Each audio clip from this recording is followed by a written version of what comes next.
साथियों सलाम, नमस्ते, सत श्री अकाल और जय भीम जोहार। साथियों मुहावरा है ना, जैसे को तैसा। और मुहावरा ये भी है कि लोहा ही लोहा को काट। तो भारतीय जनता पार्टी को ऐसा जवाब दे रही है हेमंत सोरेन की अगुवाई वाली सरकार कि पसीने छूट रहे हैं बाबूलाल मरांडी के और भारतीय जनता पार्टी के नए नवेले अध्यक्ष आदित्य साहू की। कहानी यूं है दोस्तों कि यूपीए गवर्नमेंट ने जो गांव के किसान मजदूर के लिए एक योजना लाई थी महात्मा गांधी के नाम पर मनरेगा, इसकी जगह पर एक नई योजना वीबीजी राम जी आई है और जिसका प्रचार प्रसार जोरों शोरों से भारतीय जनता पार्टी कर रही है। झारखंड में भी आप देखेंगे, आज अर्जुन मुंडा कहीं थे, रोज कभी बाबूलाल मरांडी, कभी अर्जुन मुंडा, कभी रघुवर दास, तो कभी आदित्य साहू उसकी तारीफों के पुल बांध रहे हैं। जबकि इंडिया अलायंस के स्टार लीडर, कांग्रेस के लीडर राहुल गांधी समेत कई नेता उसके विरोध में कि सरासर ये धोखा है गरीब किसानों के साथ, गांव के साथ, मजदूरों के साथ। और हेमंत सोरेन भी कह चुके इसे स्वीकार नहीं किया जाएगा। अब आज ही देख लीजिए ना, अबुआ सरकार का अबुआ बजट आने वाला है, इसको लेकर कई बुद्धिजीवी और सरकार के बड़े अधिकारियों के साथ एक बैठक थी प्रोजेक्ट भवन रांची में। इस अवसर पर जो बातें सामने उभर कर आई है, कई सुंदर सलोनी तस्वीर आने वाले झारखंड की उभर कर निकल कर सामने आती है। हेमंत सोरेन विदेश दौरा से लौटे हैं, खजाने भरकर बहुत कुछ लेकर आए हैं, जिसकी कुछ आलोचना भी हुई, निंदा भी हुई, लेकिन अगर दम है, शक्ति है, सामर्थ्य है तो सारे विरोधी, सारे विपक्ष औंधे मुंह गिर पड़ सकते हैं। यही तो तैयारी है, शायद ऐसा ही लगता है आज, जैसा हेमंत सोरेन की वाणी से और उनकी बॉडी लैंग्वेज से दिखा। दोस्तों साफ साफ कहा कि गांव को समृद्ध किया जाएगा, पर्यटन को मजबूत किया जाएगा और युवाओं के हाथ में रोजगार भी होंगे। बहुत कुछ है इस बजट में। तो साथियों हेमंत सोरेन ने कई ऐसे बातें बताई हैं जिससे भारतीय जनता पार्टी के नेताओं की सांस फूल रही है, धड़कनें बढ़ गई हैं। और ये अगर उनका भाषण उन तक पहुंचेगा तो पता नहीं क्या हो जाए। दोस्तों मैं चाहता हूं कि आप खुद सुनिए हेमंत सोरेन ने कहा क्या है और क्या तस्वीर, क्या रोड मैप खींचा है आने वाले झारखंड का। ये आपको भी सुनकर अच्छा लगेगा। चलिए सुनते हैं।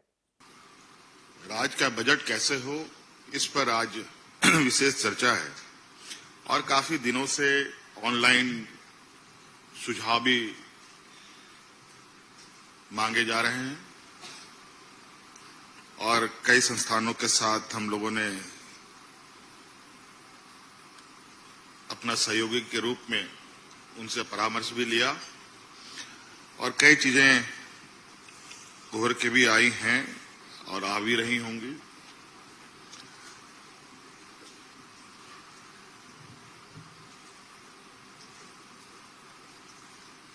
झारखंड प्रदेश,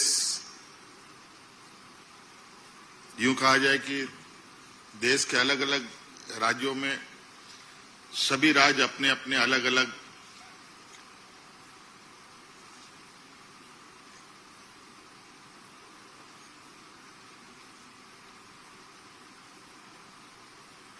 कहा जाए कि अलग अर्थव्यवस्था, अलग कार्यशैली, अलग अलग व्यवस्थाओं के साथ चलती है। हर राज्य के अपने अपने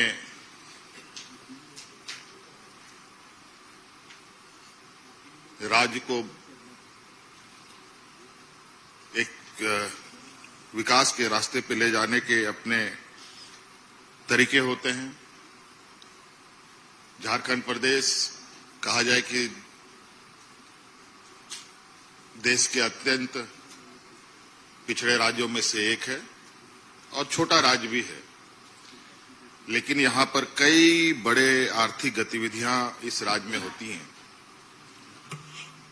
माइंस, मिनरल्स, कि खनन कार्य हमारे राज्य में बड़े पैमाने पे होता है। देश की अर्थव्यवस्था में हमारी भूमिका तो बहुत बड़ा है।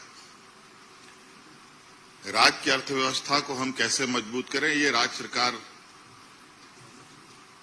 की अपनी एक विशेष अधिकार के साथ सरकार काम करती है।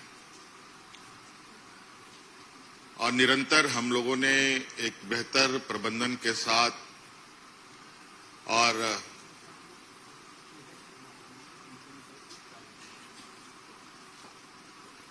आर्थिक समृद्धि की ओर भी हम लोग कदम बढ़ाते हुए निरंतर आगे बढ़ रहे हैं। और चूंकि ये नया राज्य भी है, ये 25वां साल झारखंड का चल रहा है। 1 लाख करोड़ से अधिक के बजट में आज हम लोग हैं और मुझे लगता है कि ये आने वाले समय में ये लगातार इसमें वृद्धि भी होगी, क्योंकि डिमांड भी उसी तरीके से हैं। और मैं अभी कई देशों की यात्रा करने के बाद कल ही लौटा हूं। वहां की चीजों को भी मैंने बहुत करीब से देखा कि वहां किस तरीके से लोग की जीवन शैली, वहां के किसानों की स्थिति, वहां के शहरों की स्थिति, वहां के उद्योगों की स्थिति किस तरीके से विकसित होती है। तो कहीं ना कहीं कई नीतियां ऐसी होती हैं जहां अलग अलग क्षेत्रों को प्रभावित करती है, चाहे उद्योग हो, चाहे कृषि हो, चाहे पर्यटन हो। और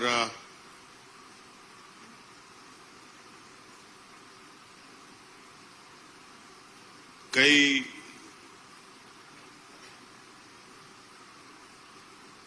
चीजें वहां के आर्थिक समृद्धि का भी बहुत बड़ा योगदान है कि उनके पास आर्थिक संसाधन इतनी मजबूत होती है कि बहुत सारे काम करने में उनको बहुत आसानी भी होती है।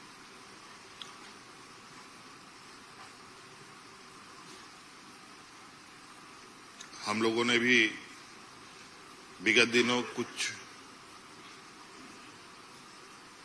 टारगेट के साथ काम करना प्रारंभ किया है, जैसे टूरिज्म पर थोड़ा फोकस है, एग्रीकल्चर पर हमारा फोकस है, स्पोर्ट्स पर फोकस है, एजुकेशन पर फोकस है, आधारभूत संरचनाओं पर भी फोकस है।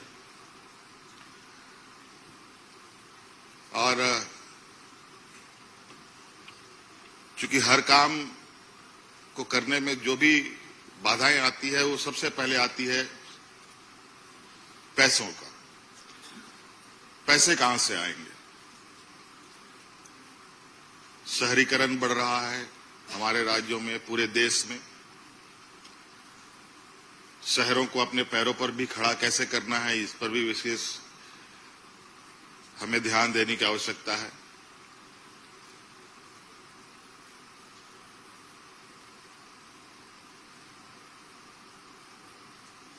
गांव से लोग प्रखंडों में आकर के अपनी बेहतर भविष्य तलाशने का प्रयास करते हैं। प्रखंड के लोग डिस्ट्रिक्ट में आकर के अपने बेहतर भविष्य की तलाश करने का प्रयास करते हैं। डिस्ट्रिक्ट के लोग राजधानी में आकर के अपने बेहतर भविष्य की तलाश करने का प्रयास करते हैं। तो इस तरीके से एक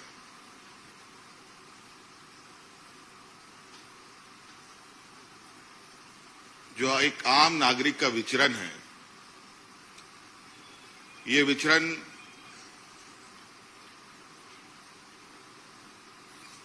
अनवरत ये एक साइकिल है जो चलेगा। तो हमें भी अपने अर्थव्यवस्था को उस तरीके से ही चलाना पड़ेगा जिसके माध्यम से हम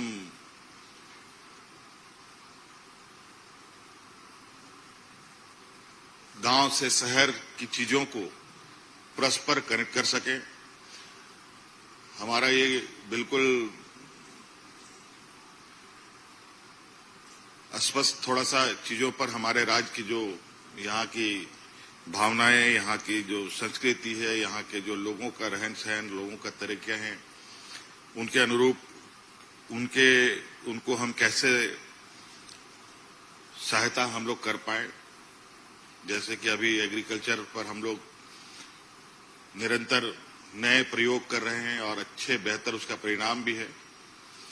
हमारे कई ऐसे क्षेत्र हैं जहां पर पानी के अभाव से वो जमीनें खाली पड़ी रहती थी। अब उन जगहों पर पानी कैसे उपलब्ध हो, उसके लिए भी एक बहुत बड़ा बजट के साथ काम करने की जरूरत भी है, आने वाला समय में भी बड़े पैमाने पर। क्योंकि जो एक प्राकृतिक संसाधन है वो हमारे पास लगभग प्रचुर मात्रा में है। हमारे पास बड़े बड़े वाटर रिजर्वायर हैं, लेकिन उन वाटर रिजर्वायर का हम अच्छे बेहतर प्रयोग नहीं कर पाते हैं। उनको हम गांव तक नहीं पहुंचा पाते हैं, उनको हम अपने किसानों तक नहीं पहुंचा पाते। जमीनें हैं जिसमें हम कई बार खेती कर सकते हैं, लेकिन कई जगहों पर संसाधन के अभाव में हम लोग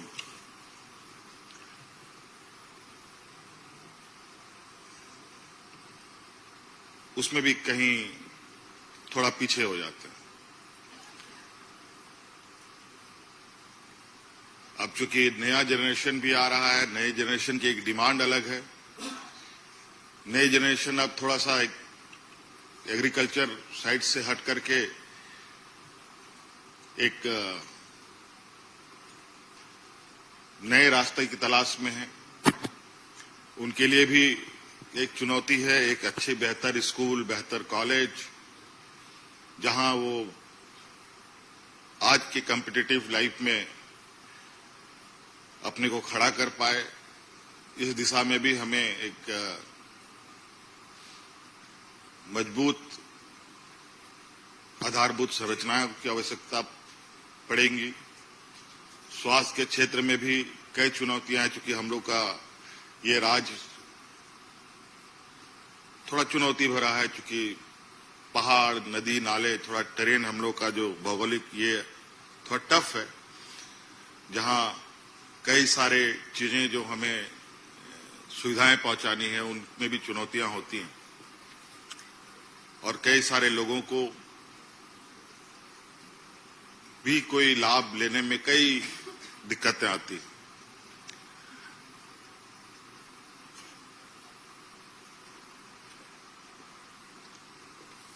मुझे लगता है कि आज ये समय है,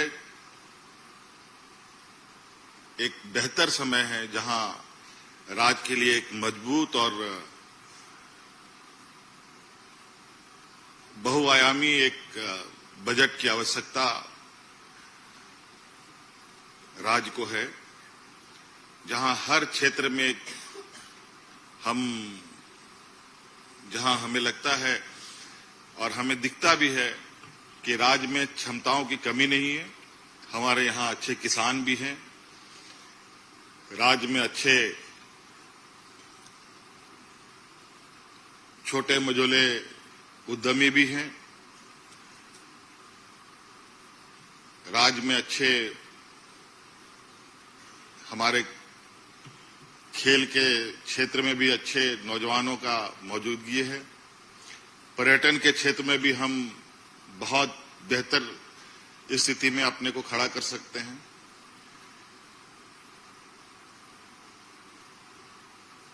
और जो यहाँ का मुख्य रूप से एक आदिवासी ट्राइबल डोमिनेटेड स्टेट होने की वजह से ग्रामीण परिवेश थोड़ा सा एक परंपरागत व्यवस्थाओं के साथ चली आ रही है। उन परंपरागत व्यवस्थाओं को भी हम को मुझे लगता है कि कैरी करना चाहिए। उनके लिए भी, क्योंकि मैं कई चीजें देखता हूं बहुत हमारे राज्य में जो हमारे पास क्षमताएं हैं। जैसे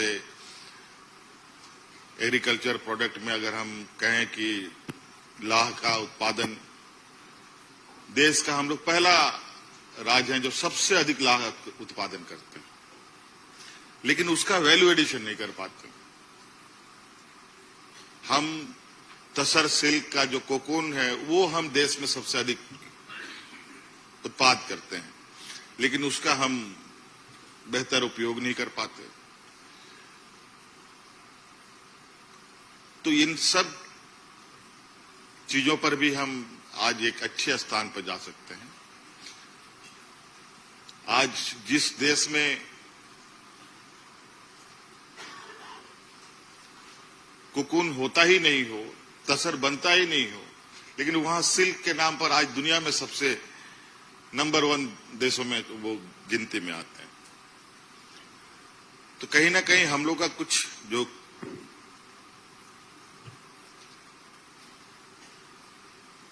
कड़ियां हैं अलग अलग, वो कड़ियां बीच में हमारा जो ब्रेक रहता है, उन सब का उनको भी भरने की आवश्यकता है। क्योंकि आज कई जगहों से हम बात करते हुए इस बात को आ रहे हैं, या हम लोग चर्चाओं में भी हैं, कि अपनी राज्य के इकोसिस्टम को, जो आर्थिक संसाधन और लोगों के रोजगार और यहाँ के समृद्धि के लिए क्या क्या किया जा सकता है,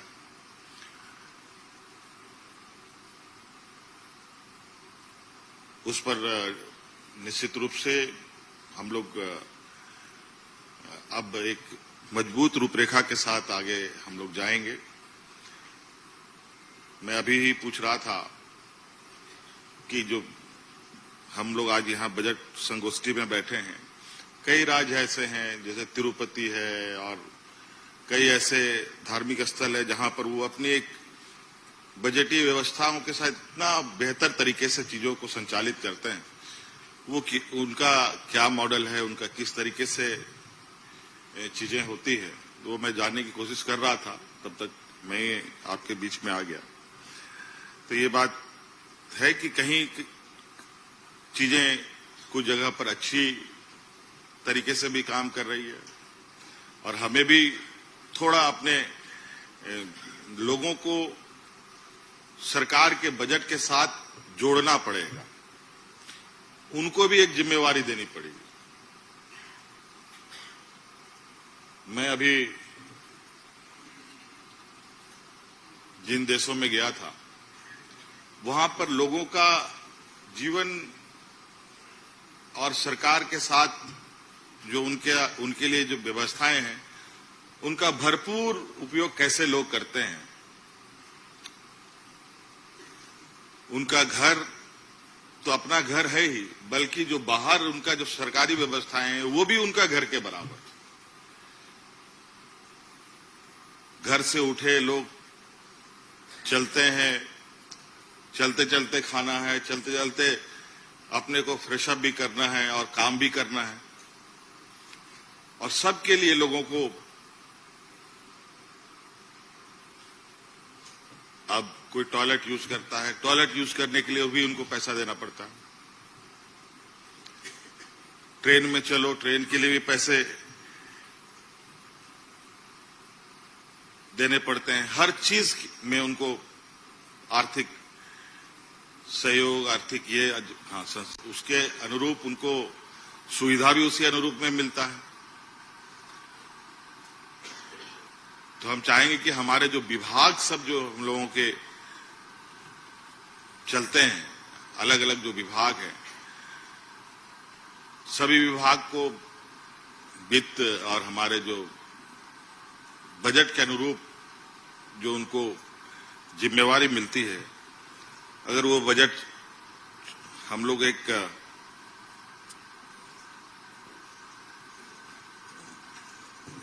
बेहतर और आम लोगों के सपोर्ट में ज्यादा से ज्यादा हम लोग डाल पाए, वो हम लोग के लिए बहुत अच्छा होगा। और एक जो हमारा बजट है, निश्चित रूप से सभी लोगों की आशाएं और उम्मीदें बड़ी होती हैं।